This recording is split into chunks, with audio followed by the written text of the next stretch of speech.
Portulaca में अब इस समय जून जुलाई में बहुत ही अच्छी फ्लावरिंग हो रही होगी। यदि आपने ये पौधे लगा रखे हैं और इनमें फ्लावरिंग नहीं हो रही है तो मेरी बताई गई कुछ बातों को ध्यान में रखना। यदि आप इन बातों को ध्यान में रखोगे तो आपके इन पौधों में सितंबर अक्टूबर तक फ्लावरिंग होती रहेगी। इनमें हर रोज़ फ्लावरिंग होती है और एक साथ बहुत सारे फूल इनमें खिल जाते हैं। मैंने इनके बहुत सारे पौधे लगा रखे हैं। वेस्ट कंटेनर और खाली डिब्बों में मैंने इनको लगाया हुआ है। इनको लगाने के लिए स्पेशल पॉट की आवश्यकता नहीं होती है और ये पौधे रूट बाउंड भी नहीं होते हैं। इसलिए मैं आपको बताऊंगा कि हमें क्या करना है। सबसे पहले तो मैं आपको बताता हूं कि इन पौधों में फ्लावरिंग कम होने के क्या कारण हो सकते हैं। ये ऐसे पौधे होते हैं जिनको हर साल रिपोर्ट करना पड़ता है। हमें इनके मिट्टी को चेंज करना चाहिए। यदि आपने पिछले साल के पौधे रखे हुए हैं तो इन पौधों में फ्लावरिंग कम होगी। इन पौधों में अधिक फ्लावरिंग के लिए पिंचिंग करना भी ज़रूरी है। यदि आप इनकी पिंचिंग नहीं करोगे तो इनमें फूल कम खिलेंगे। तीसरा मेन कारण ये हो सकता है कि आपने इन पौधों को ऐसी जगह नहीं रखा हुआ है जहां अधिक से अधिक सनलाइट इन पौधों को मिलती हो। कम सनलाइट में ये पौधे रहेंगे तो इनकी फ्लावरिंग भी कम होगी। इसलिए आप इस बात का ज़रूर ध्यान रखें कि इन पौधों को पूरे दिन भर की सनलाइट मिलनी चाहिए।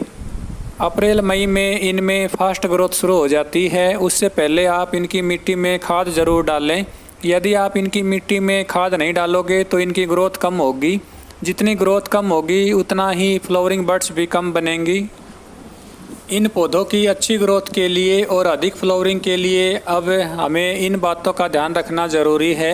सबसे पहला काम तो ये है कि हमें इनकी वेल ड्रेन्ड सॉइल तैयार करनी है। ऐसी मिट्टी होनी चाहिए जिसमें आप हर रोज़ पानी डालें और वो पानी तुरंत ही बाहर निकल जाए। यदि आपने इनकी मिट्टी तैयार करते समय ही काउडंग कंपोस्ट या किचन वेस्ट मिलाया है तो बार बार इनमें खाद डालने की आवश्यकता नहीं पड़ेगी। यदि आपने सिंपल गार्डन सॉइल में इनको लगा रखा है तो आप इनकी मिट्टी में डीएपी के कुछ दाने ज़रूर डालें। 2 बार यदि आप इनमें डीएपी के दाने डाल दोगे तो एकदम फास्ट ग्रोथ होगी और इनमें फ्लावरिंग भी अधिक होगी।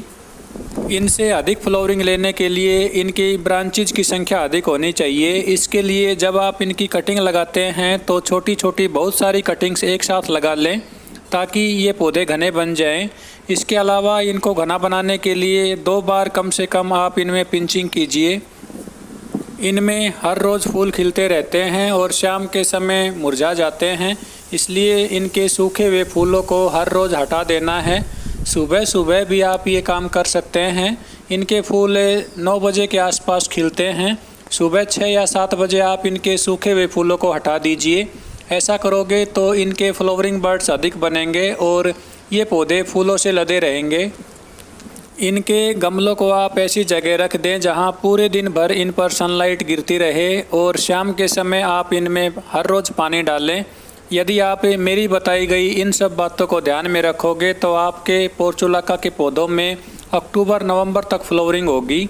आई होप आपको ये वीडियो अच्छी लगी होगी। यदि आपको ये वीडियो अच्छी लगी हो तो वीडियो को लाइक ज़रूर करें। वीडियो में लास्ट तक बने रहने के लिए आप सभी दोस्तों का बहुत बहुत धन्यवाद। Thank you.